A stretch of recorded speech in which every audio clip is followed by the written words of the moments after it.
এমন একটি মুহূর্ত আছে, একটি পবিত্র মুহূর্ত, যা একজন মানুষ এবং তার স্রষ্টার মধ্যকার দূরত্বকে ঘুচিয়ে দেওয়ার ক্ষমতা রাখে। দীর্ঘ রাতের প্রার্থনা নয়, বছরের পর বছর অধ্যয়ন নয়, সারা জীবনের ইবাদতও নয়, কেবল একটি মুহূর্ত। একটি মুহূর্ত যখন কপাল মাটিতে স্পর্শ করে, যখন মেরুদণ্ড নত হয়, যখন মানবদেহের শ্রেষ্ঠ অংশ, মন, বুদ্ধি, অহংকার আল্লাহর কাছে পূর্ণ ও পরম আত্মসমর্পণে পৃথিবীর ধুলোয় মিশে যায়। এই মুহূর্তটিকে বলা হয় সেজদা। আর কুরআনের পাতার ভাঁজে ভাঁজে এর সূরাগুলোর মাঝে গুপ্তধনের মতো ছড়িয়ে আছে ১৪টি আয়াত, ১৪টি অসাধারণ আয়াত, যা নিজেদের মধ্যে বহন করে এক ঐশ্বরিক আদেশ। এতটাই শক্তিশালী, এতটাই প্রত্যক্ষ যে যখন সেগুলো তেলাওয়াত করা হয় বা শোনা হয়, ফেরেশতারা স্বয়ং সেজদাবনত হন, পৃথিবী কেঁপে ওঠে।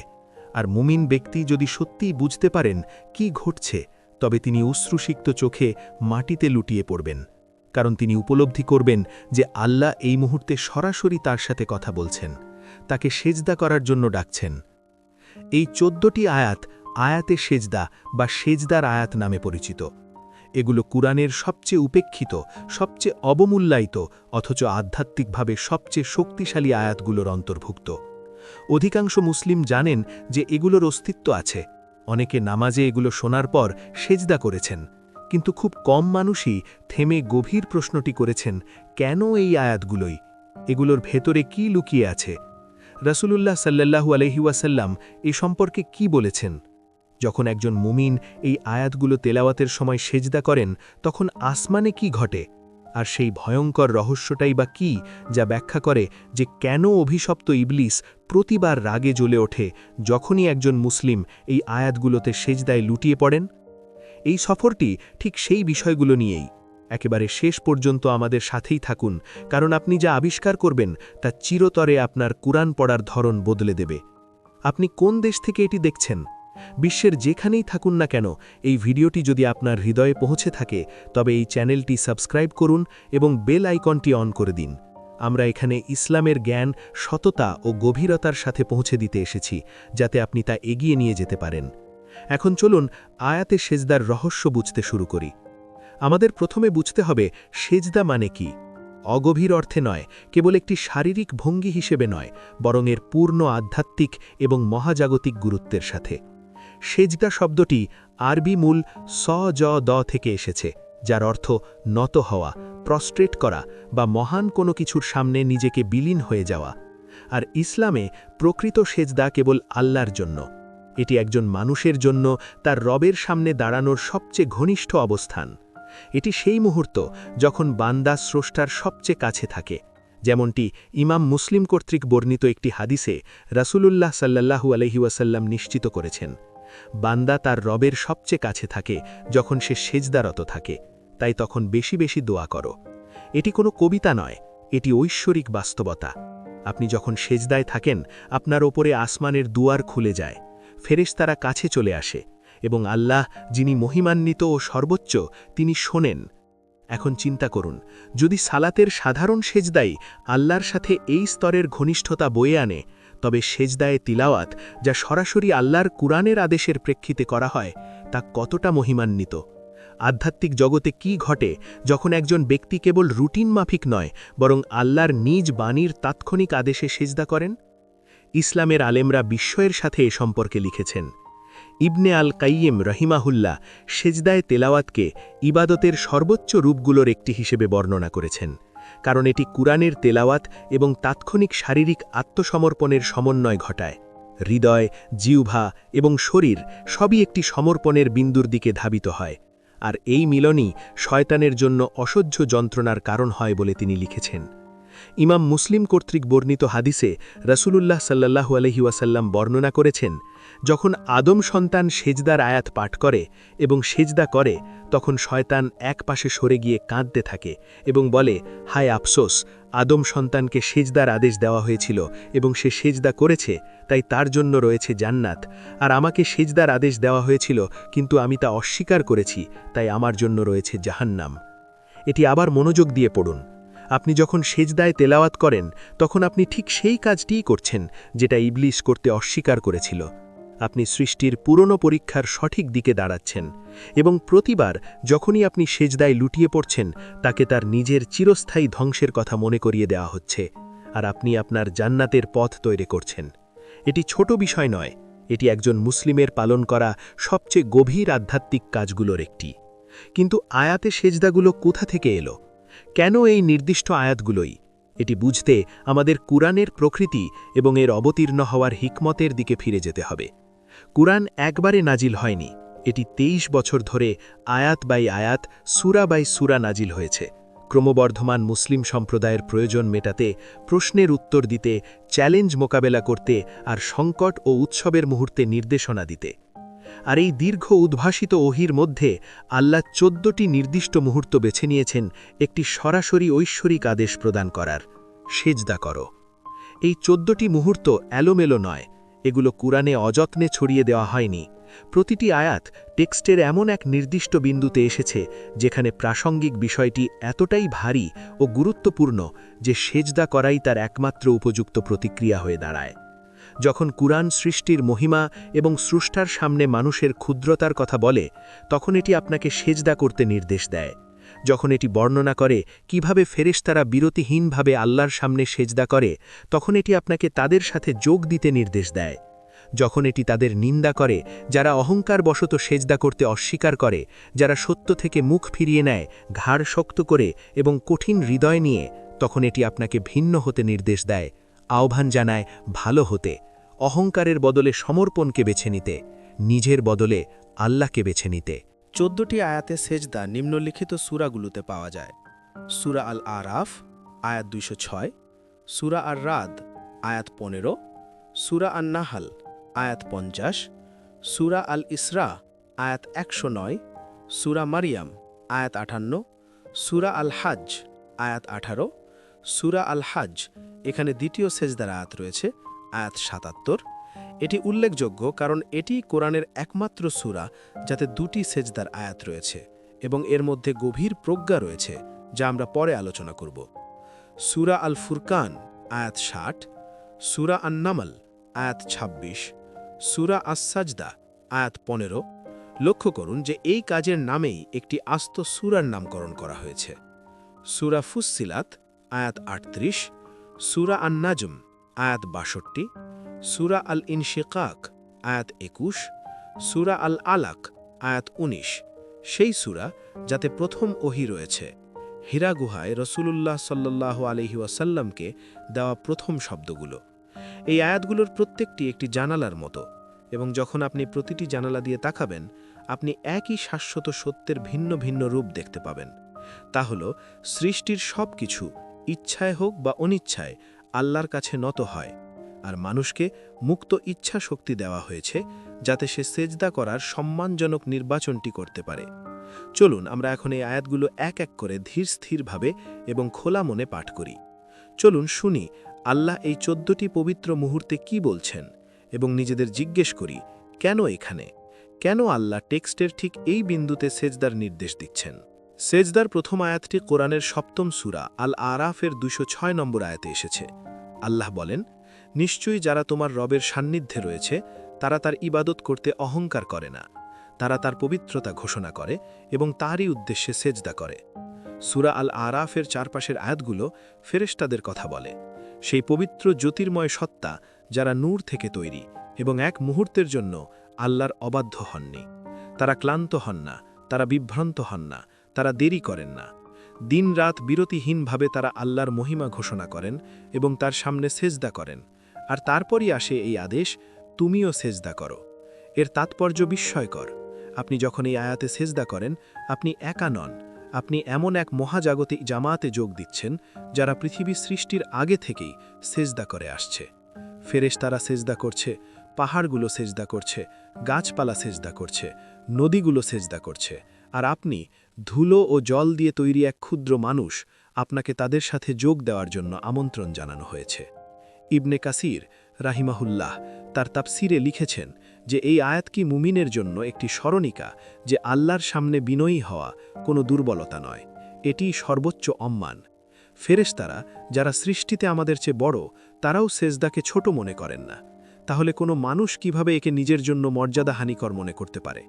সেজদার দ্বিতীয় আয়াতটি সূরা আর রাদের 15 নম্বর আয়াতে আছে। আল্লাহ বলেন, আর আসমান ও জমিনে যা কিছু আছে তারা ইচ্ছায় হোক বা অনিচ্ছায় আল্লাহর উদ্দেশ্যে সেজদা করে, এবং তাদের ছায়াগুলো সকাল ও সন্ধ্যায় সেজদা করে। এই আয়াতটি সমগ্র সৃষ্টির সবচেয়ে বিস্ময়কর সত্যগুলোর একটি ধারণ করে। সব কিছু সেজদা করে। আল্লাহর সৃষ্ট প্রতিটি জিনিস তার সামনে নত হয়। বাতাস যখন গাছকে বাঁকিয়ে দেয় তখন গাছ সেজদা করে। ঢেউ যখন তীরে আছড়ে পড়ে তখন ঢেউ সেজদা করে। গ্রহগুলো যখন তাদের নিখুঁত কক্ষপথে ঘুরে তারা সেজদা করে। এমনকি একজন মানুষের ছায়া, সেই অন্ধকার প্রতিচ্ছবি যা আপনাকে সর্বত্র অনুসরণ করে, সেটিও সেজদা করে। ইবনে কাসির রাহিমাহুল্লাহ এই আয়াতের ব্যাখ্যায় লিখেছেন যে যারা স্বেচ্ছায় সেজদা করে তারা হলো মুমিন, আর যারা অনিচ্ছায় সেজদা করে তারা হলো তারা যাদের কোনো উপায় নেই, কারণ শেষ পর্যন্ত সব কিছুই আল্লাহর কাছে ফিরে যায় এবং সব কিছুই তার ইচ্ছার অধীন। এখানে সেজদা করার আদেশটি একটি অনুসরমা। আপনাকে স্বেচ্ছায় সেজদা করার বিরল এবং মূল্যবান উপহার দেওয়া হয়েছে। এটি নষ্ট করবেন না। তাদের অন্তর্ভুক্ত হবেন না যারা কেবল তখনই নত হন যখন তাদের আর কোনো উপায় থাকে না। সেজদার তৃতীয় আয়াতটি সূরা আন-নাহলের 50 নম্বর আয়াতে আছে। আল্লাহ বলেন, তারা তাদের উপর তাদের রবের ভয় পোষণ করে এবং তারা তাই করে যা তাদের আদেশ করা হয়। এটি ফেরেশতাদের নিখুঁত আনুগত্যের এক লম্বা বর্ণনার প্রেক্ষাপটে এসেছে। তারা ইতস্তত করে না। আল্লাহ যখন আদেশ করেন তারা প্রশ্ন করেন না।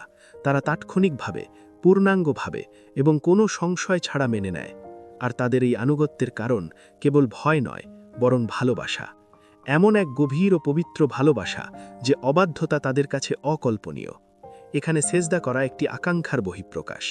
এটি মুমিনের এই কথা বলা যে আমি তাদের মতো হতে চাই, আমি তাদের অন্তর্ভুক্ত হতে চাই যাদের আল্লাহর প্রতি আনুগত্য তাৎক্ষণিক এবং রবের প্রতি ভালোবাসা পূর্ণাঙ্গ। সেজদার চতুর্থ আয়াতটি সূরা আল ইসরায়ের 109 নম্বর আয়াতে আছে, আর এটি বিশেষভাবে আবেগঘন, কারণ এটি বর্ণনা করে যে সত্য মুমিনরা যখন কোরআন শোনে তখন কিভাবে সাড়া দেয়।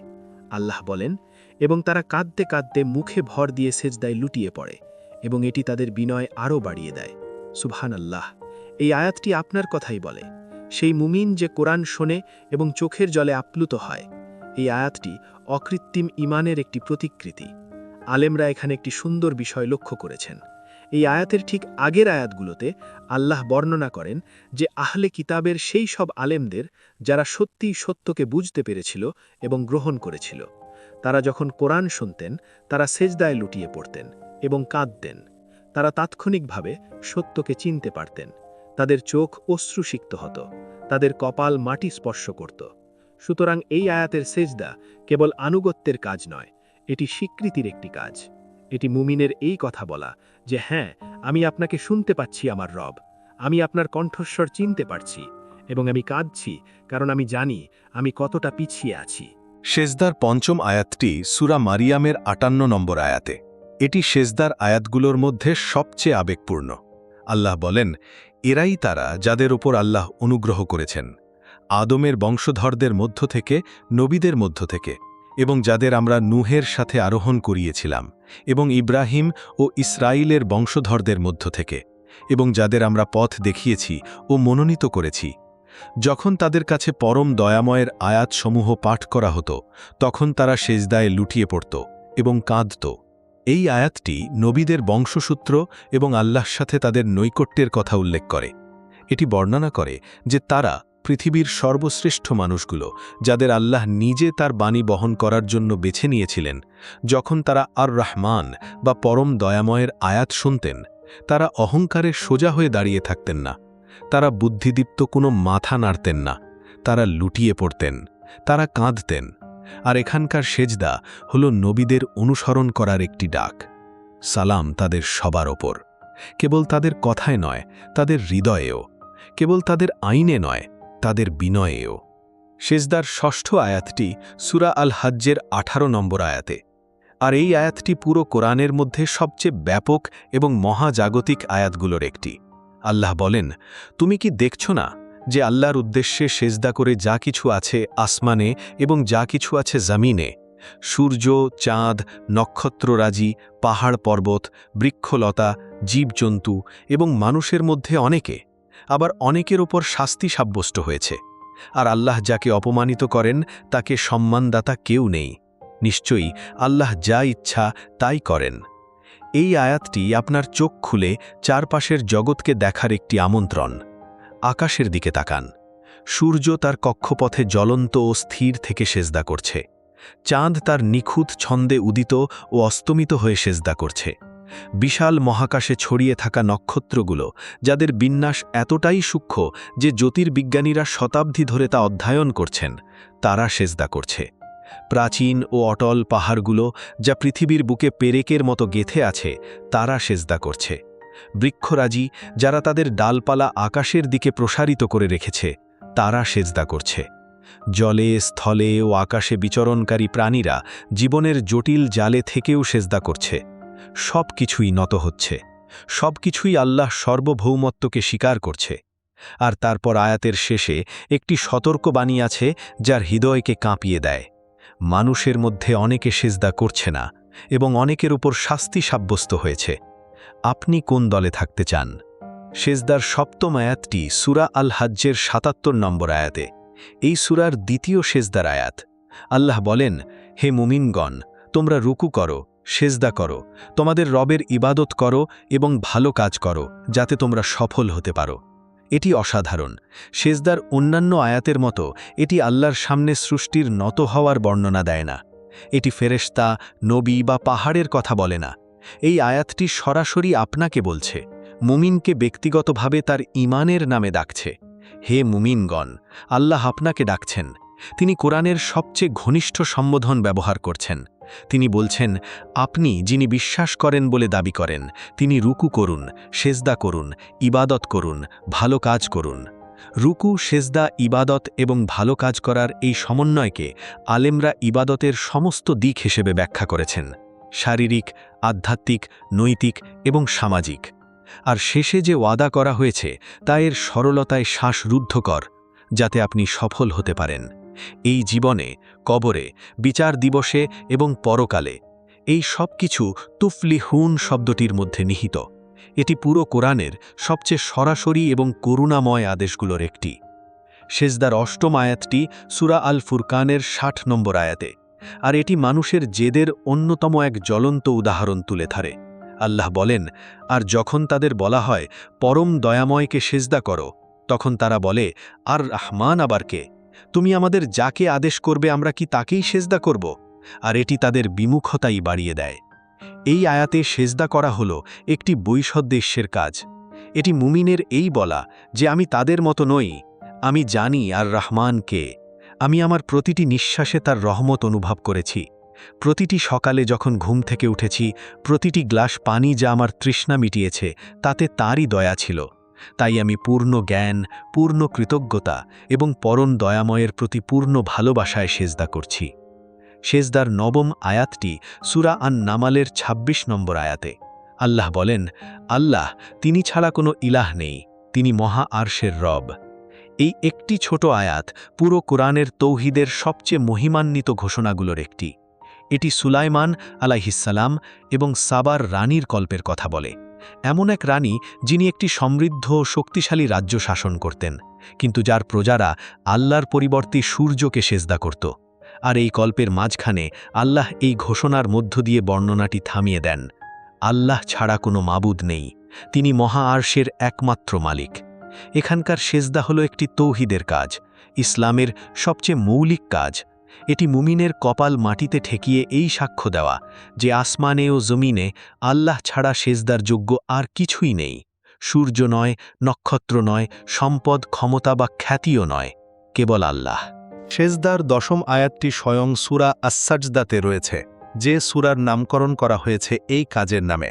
১৫ নম্বর আয়াতে বলা হয়েছে, কেবল তারাই আমাদের আয়াতসমূহের উপর ঈমান আনে, যাদের যখন সেগুলো স্মরণ করিয়ে দেওয়া হয় তখন তারা সেজদায় লুটিয়ে পড়ে এবং তাদের রবের প্রশংসা সহ পবিত্রতা ঘোষণা করে এবং তারা অহংকার করে না। এটি প্রকৃত ঈমানের একটি সংজ্ঞা, কথার উপর ভিত্তি করে নয়, বরং কাজ ও আচরণের উপর ভিত্তি করে। সত্য মুমিন যখন আল্লাহর আয়াত শোনে সে দার্শনিক বিশ্লেষণে বসে থাকে না, সে বিতর্ক করে সময় নষ্ট করে না, সে লুটিয়ে পড়ে, সে নত হয়, সে আল্লাহর মহিমা ঘোষণা করে এবং সে অহংকারী নয়। ইবেন আল কাইয়িম মন্তব্য করেছেন যে অহংকার হল সমস্ত নাফরমানির মূল। অহংকারী ইবলিসকে আদমের আলাইহিয়াসসালাম এর সামনে সেজদা করতে বাধা দিয়েছিল। অহংকারী ফেরাউনকে মুসার আলাইহিয়াসসালামের দাওয়াত প্রত্যাখ্যান করতে বাধ্য করেছিল। অহংকারী কুরাইশ নেতাদের রাসূলুল্লাহ সাল্লাল্লাহু আলাইহি ওয়াসাল্লামকে অস্বীকার করতে পরিচালিত করেছিল। সুতরাং প্রতিবার যখন একজন মুমিন সেজদা করে, বিশেষ করে এই আয়াতে, সে সক্রিয়ভাবে নিজের ভেতরের অহংকারকে ধ্বংস করে। সে গর্বের বদলে বিনয়, অহংকারের বদলে আত্মসমর্পণ এবং হঠকারিতার বদলে ঈমানকে বেছে নেয়। সেজদার ১১তম আয়াতটি সূরা ফুসসিলাতের ৩৮ নম্বর আয়াতে আল্লাহ বলেন, কিন্তু যদি তারা অহংকার করে, তবে যারা তোমার রবের সান্নিধ্যে রয়েছে তারা দিনরাত তার পবিত্রতা ঘোষণা করে এবং তারা ক্লান্ত হয় না। এখানকার প্রেক্ষাপট অত্যন্ত শক্তিশালী। চারপাশের আয়াতগুলো বর্ণনা করে কিভাবে প্রকৃতি স্বয়ং কুরআনের প্রতি সাড়া দেয়, পৃথিবী, পাহাড় এবং আকাশ। আর তারপর মানুষের অহংকারের প্রতি একটি চ্যালেঞ্জ আসে। আপনি যদি সেজদা করতে অস্বীকার করেন, তবে ফেরেশতারা সেজদা করা চালিয়ে যাবেন। আপনি যদি আল্লাহর মহিমা ঘোষণা করতে অস্বীকার করেন, তবে সৃষ্টির সব কিছু তার মহিমা ঘোষণা করতে থাকবে।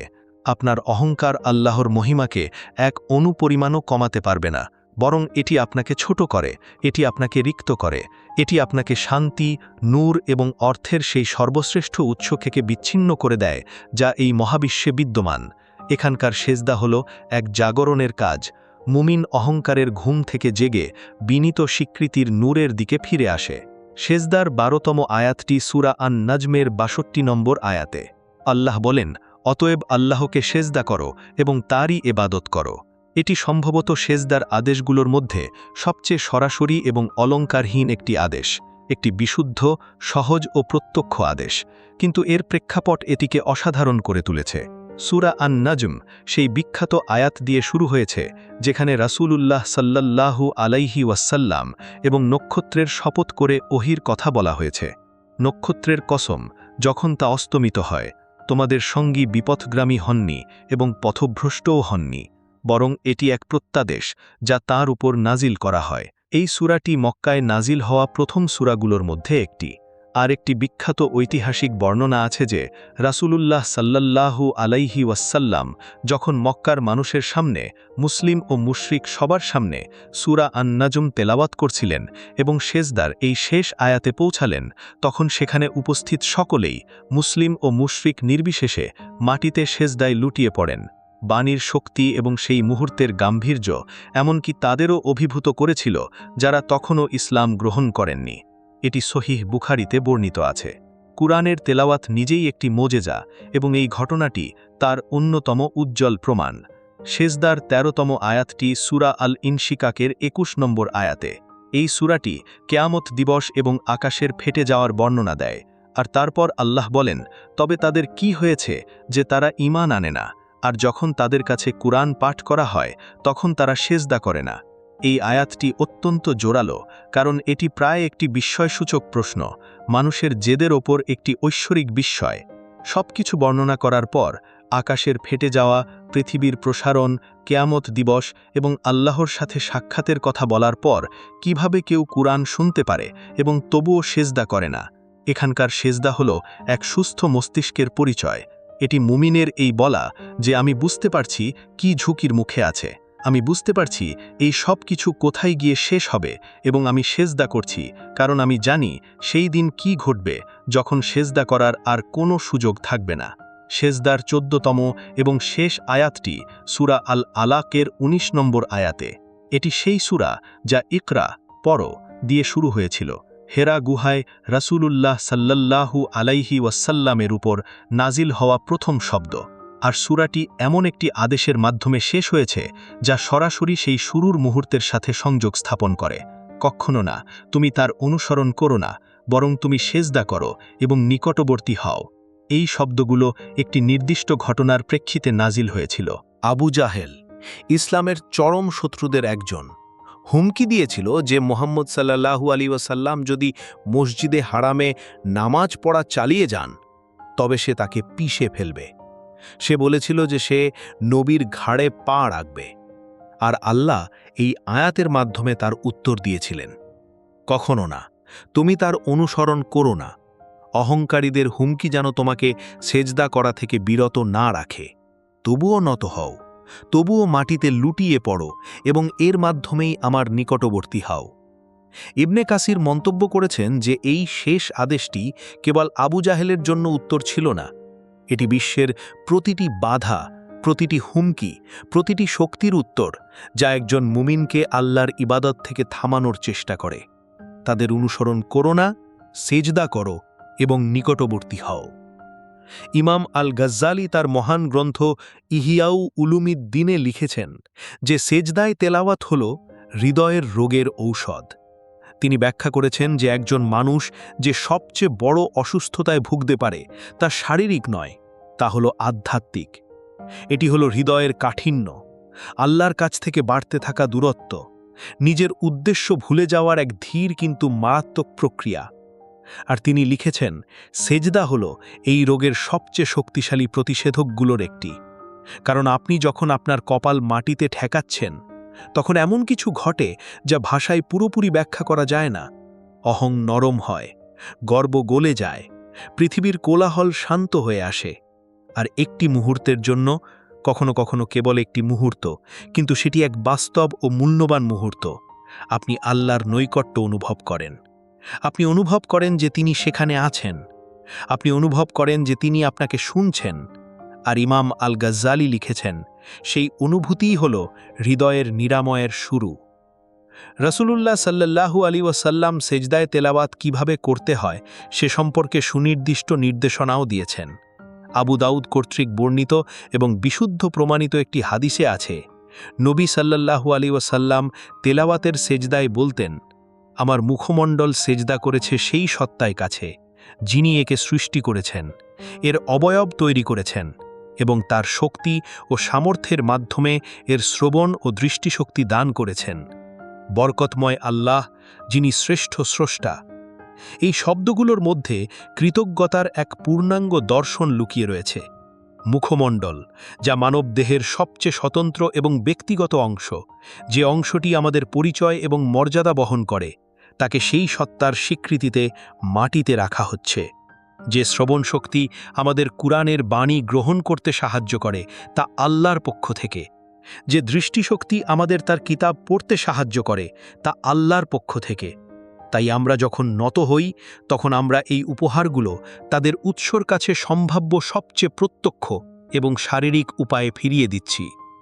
ইমাম আলী রাদিয়াল্লাহু আনহু থেকে একটি বর্ণনা আছে যে তিনি যখন সেজদায় তেলাওয়াত করতেন, তখন তিনি এত দীর্ঘ সময় ধরে সেজদায় কেঁপে যেতেন এবং দোয়া করতেন যে চারপাশের মানুষ ভাবত তিনি হয়তো ঘুমিয়ে পড়েছেন। এ সম্পর্কে জিজ্ঞেস করা হলে তিনি বলেছিলেন, যখন আল্লাহ আমাকে তার নিকটবর্তী হওয়ার অনুমতি দেন, তখন আমি চলে যাওয়ার জন্য কেন তাড়াহুড়ো করব? এই উক্তিটির মধ্যে সেজদায় তেলাওয়াত কি তার পূর্ণ উপলব্ধি আছে। এটি কেবল দ্রুত শেষ করে ফেলার মতো কোনো আনুষ্ঠানিক বাধ্যবাধকতা নয়, এটি ঐশ্বরিক সত্তার কাছে যাওয়ার একটা খোলা দরজা। এটি আল্লাহর সাথে অকৃত্রিম ঘনিষ্ঠতার একটি মুহূর্ত। আর যে এটি সত্যিই বোঝে, তে তাড়াহুড়ো করবে না। তারা সেখানে দীর্ঘক্ষণ থাকবে, তারা কাঁদবে, তারা তাদের প্রয়োজনীয় সব কিছু চাইবে, কারণ তারা জানে যে এই মুহূর্তে আল্লাহ অন্য যে কোনো সময়ের চেয়ে তাদের বেশি কাছে আছেন। এখন আমাদের একটি প্রশ্ন নিয়ে আলোচনা করতে হবে, যেটা অনেক মুসলিমই করে থাকেন। সেজদায় তেলাওয়াতের বিধান কি? এটি কি ওয়াজিব নাকি সুন্নাহ? আর এটি এমন একটি প্রশ্ন যেখানে ইসলামের আলেমরা ভিন্ন মত পোষণ করেছেন, এবং উভয় অবস্থান বোঝা আমাদের এই কাজের গুরুত্ব বুঝতে সাহায্য করবে। মালিকি, শাফেঈ এবং হাম্বালি মাযহাবের সমন্বিতের সহ অধিকাংশ আলেম মনে করেন যে সেজদায় তেলাওয়াত হল সুন্নাতে মুয়াক্কাদা বা একটি দৃঢ়ভাবে সুপারিশকৃত কাজ। এটি 5 ওয়াক্ত নামাজের সেজদার মতো একইভাবে বাধ্যতামূলক নয়। এই অবস্থানের সপক্ষে সহিহ বুখারীতে ওমর ইবনুল খাত্তাব রাদিয়াল্লাহু আনহু থেকে একটি বর্ণনা আছে। তিনি জুমার দিন মিম্বার থেকে সূরা আন-নাহল পাঠ করছিলেন এবং যখন সেজদার আয়াতে পৌঁছলেন, তখন তিনি মিম্বার থেকে নেমে সেজদা করলেন এবং উপস্থিত মানুষজনও তার সাথে সেজদা করল। পরের শুক্রবার তিনি আবার একই সূরা পাঠ করলেন, সেজদার আয়াতে পৌঁছলেন এবং এবার তিনি বললেন, হে লোকেরা, আমরা সেজদার আয়াতগুলো অতিক্রম করি। যে ব্যক্তি সেজদা করল সে সঠিক কাজ করল, আর যে করল না তার কোনো গুনাহ নেই। নবী সাল্লাল্লাহু আলাইহি ওয়াসাল্লামের অন্যতম শ্রেষ্ঠ সাহাবীর এই বর্ণনাকে অধিকাংশ আলেম সেজদায়ে তেলাওয়াত বাধ্যতামূলক না হওয়ার প্রমাণ হিসেবে গ্রহণ করেছেন। তবে হানাফি মাযহাবের মতে এটি ওয়াজিব এবং সেজদার আয়াত শুনে ইচ্ছাকৃতভাবে সেজদা না করা একটি গুনাহ। তাদের প্রমাণের মধ্যে রয়েছে আয়াতের মধ্যেকার সাধারণ আদেশগুলি, যা আদেশসূচক রূপে আছে এবং তা বাধ্যতামূলক নির্দেশ করে। এছাড়া তারা রাসূলুল্লাহ সাল্লাল্লাহু আলাইহি ওয়াসাল্লামের নিয়মিত আমলের দিকে ইঙ্গিত করেন যে তিনি যখনই তেলাওয়াতের সময় এই আয়াতগুলোর মুখোমুখি হতেন তখনই সেজদা করতেন। উভয় অবস্থানই গ্রহণযোগ্য এবং উভয়ই এই কাজের প্রতি গভীর সম্মান প্রদর্শন করে। আমরা এটাকে বাধ্যতামূলক মনে করি বা সুন্নতে মুয়াক্কাদা, মূল বার্তাটি একই। এই আয়াতগুলোকে সাধারণভাবে এড়িয়ে যাবেন না। তাদের কোনো সাড়া না দিয়ে আপনার কানের পাশ দিয়ে চলে যেতে দেবেন না। আল্লাহ যখন আপনাকে নত হতে বলেন তখন নত হন। সেজদায় তেলাওয়াতের শর্তাবলী নিয়েও প্রশ্ন থাকে। এখানে আলেমরা কয়েকটি মূল পয়েন্টে একমত হয়েছেন। একজনকে উজু করার মাধ্যমে পবিত্র অবস্থায় থাকতে হবে, কিবলার দিকে মুখ করতে হবে, আয়াতের ঐশ্বরিক আদেশের জবাব দেওয়ার নিয়ত বা সংকল্প নিয়ে সেজদা করতে হবে। সেজদায় যাওয়ার আগে এবং ওঠার সময় আল্লাহু আকবার বলা উচিত। আর সেজদার মধ্যে দোয়া পড়া সুন্নাত, যার মধ্যে সবচেয়ে বিখ্যাত দোয়াটি হল সাজাদা ওয়াজহিয়া লিল্লাজি খালাকাহু ওয়া সাওয়ারাহু ওয়া শাক্কা সামআহু ওয়া বাসারাহু বিহাউলিহি ওয়া কুওয়াতিহি। চলুন এখন এমন কিছু অন্বেষণ করি যা অনেক মানুষই কখনো ভাবেননি। সেজদায় তেলাওয়াতের বিন্যাস এবং পুরো কুরআনে তাদের অবস্থান। আপনি যদি ম্যাপ করেন যে এই 14টি আয়াত কোথায় কোথায় এসেছে, তবে আপনি একটি চমৎকার প্যাটার্ন বা ধরন লক্ষ্য করবেন। এগুলো শুরু হয়েছে কুরআনের শুরুর দিকের সূরা আল আরাফ থেকে এবং শেষ হয়েছে সূরা আল আলাকে, যা মুসহাফের শেষে থাকলেও আসলে সর্বপ্রথম নাজিল হওয়া সূরা। এটি একটি বিন্যাসময় কাঠামো তৈরি করে। সেজদা করার আদেশটি শুরু থেকে শেষ পর্যন্ত পুরো কুরআনের মধ্য দিয়ে প্রবাহিত হয়েছে, যেন প্রথম ওহীকে কিতাবের শেষ বিন্যাসের সাথে যুক্ত করছে। যেন আল্লাহ বলছেন যে কুরআনের সাথে আপনার সম্পর্কের ক্ষেত্রে সেজদা কেবল একটি মুহূর্ত নয়, বরং এটি একটি অবিচ্ছিন্ন সুতো যা সব কিছুকে এক করে রেখেছে। তাছাড়া প্রতিটি সেজদার আয়াতের চারপাশের বিষয়বস্তু ইসলামিক আকিদার প্রায় প্রতিটি প্রধান আদিককে স্পর্শ করে। আয়াতগুলি তাওহীদ বা আল্লাহর একত্ববাদের কথা বলে, সেগুলি মহাবিশ্বের সৃষ্টি এবং মহাজাগতিক শৃঙ্খলার কথা বলে, নবীদের কাহিনী ও পরীক্ষার কথা বলে, কিয়ামতের দিনের কথা বলে এবং কর্মের জবাবদিহিতার কথা বলে, প্রকৃত ঈমানের প্রকৃতি এবং নিষ্ঠাবান বান্দার বৈশিষ্ট্য নিয়ে কথা বলে।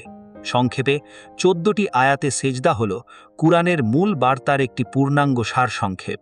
আর প্রতিটি আয়াতের উত্তরও একই, নত হও। ঐশ্বরিক বাস্তবতার যে দিক নিয়েই আপনি চিন্তা করুন না কেন, নত হন। সৃষ্টি বা বিচারের দিন বা নবুয়ত বা তাওহীদ সম্পর্কে যে তথ্যই উপস্থাপিত হোক না কেন, নত হন। আল্লাহর বাণীর প্রতি কেবল একটিই যথাযথ প্রতিক্রিয়া আছে, এবং সেটি হল সেজদা। আয়াতে সেজদার আরেকটি দিক আছে যা সতর্ক চিন্তার দাবি রাখে।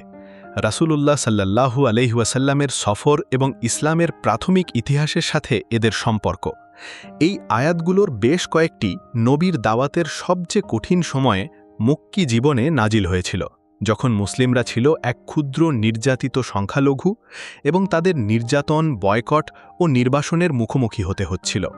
সূরা আল ইসরার সেই আয়াতটি যা মুমিনদের সেজদায় লুটিয়ে পড়ার বর্ণনা দিয়ে সেজদার আদেশ দেয়, তা মক্কায় এমন এক সময়ে নাজিল হয়েছিল যখন নবী সাল্লাল্লাহু আলাইহি ওয়াসাল্লাম এবং তার সাহাবীরা তীব্র কষ্টের মধ্যে ছিলেন।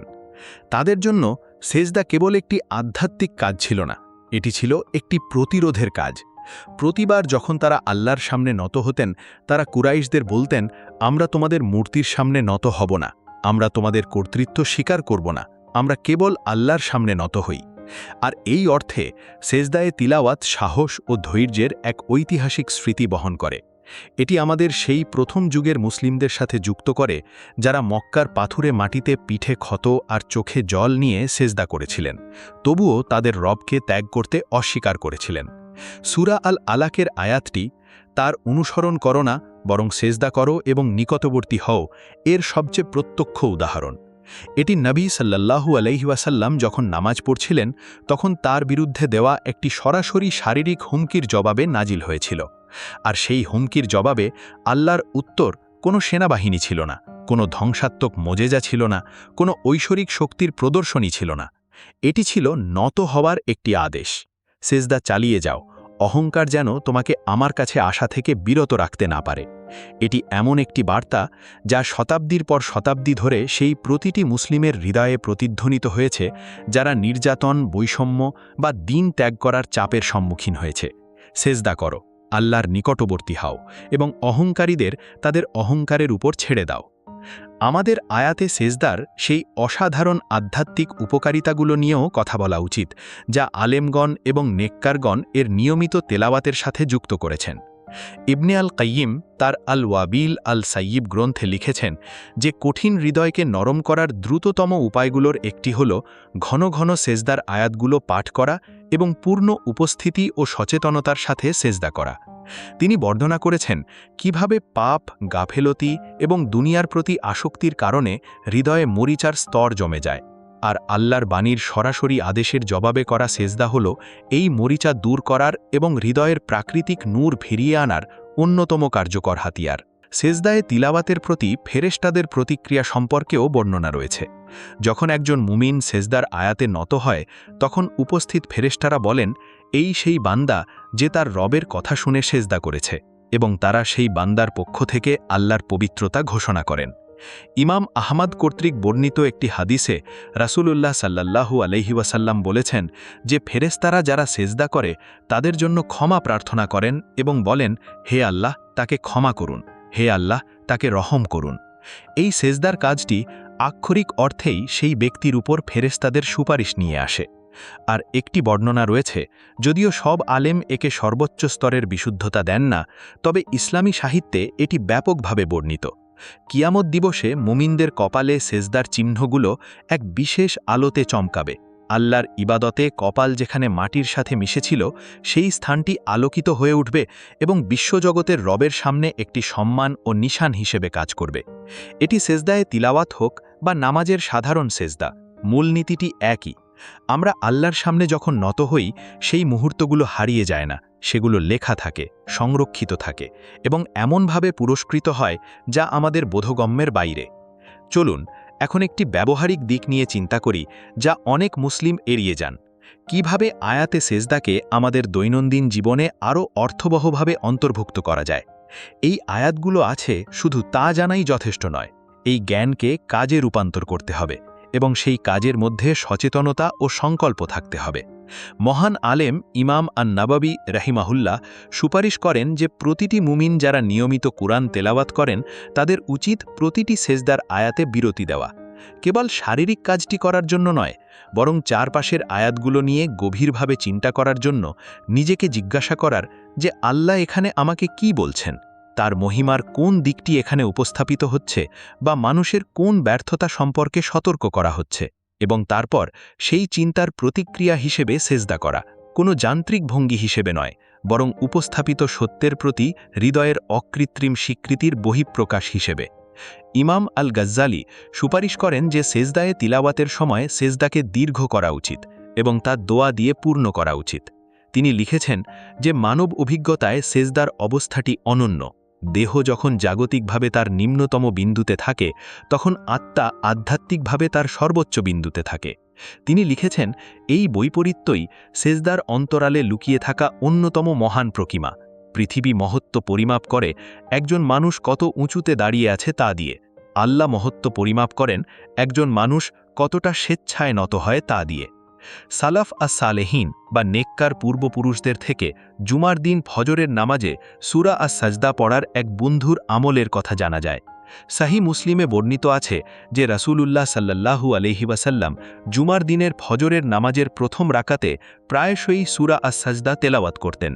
এর মানে হল সপ্তাহের সবচেয়ে বরকতময় দিনের সবচেয়ে বরকতময় ভোরের নামাজে নবী সাল্লাল্লাহু আলাইহি ওয়াসাল্লাম তার সাহাবীদের নিয়ে নামাজের ভেতরে একটি সেজদা করতেন, নামাজের সেজদার ভেতরে আরেকটি সেজদায়ে তিলাওয়াত, সেজদার মধ্যে সেজদা, এক ঘনীভূত আধ্যাত্মিক তীব্রতার মুহূর্ত, যা জুমার বরকতময় দিনটিকে আল্লাহর কাছে আত্মসমর্পণের চূড়ান্ত কাজ দিয়ে শুরু করত।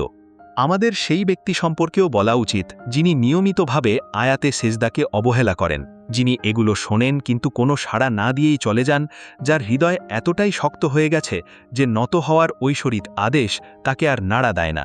কুরআনেই এটি এমন ভাষায় বর্ণনা করা হয়েছে যা প্রতিটি মুমিনকে কাঁপিয়ে দেবে এবং ভাবিয়ে তুলবে।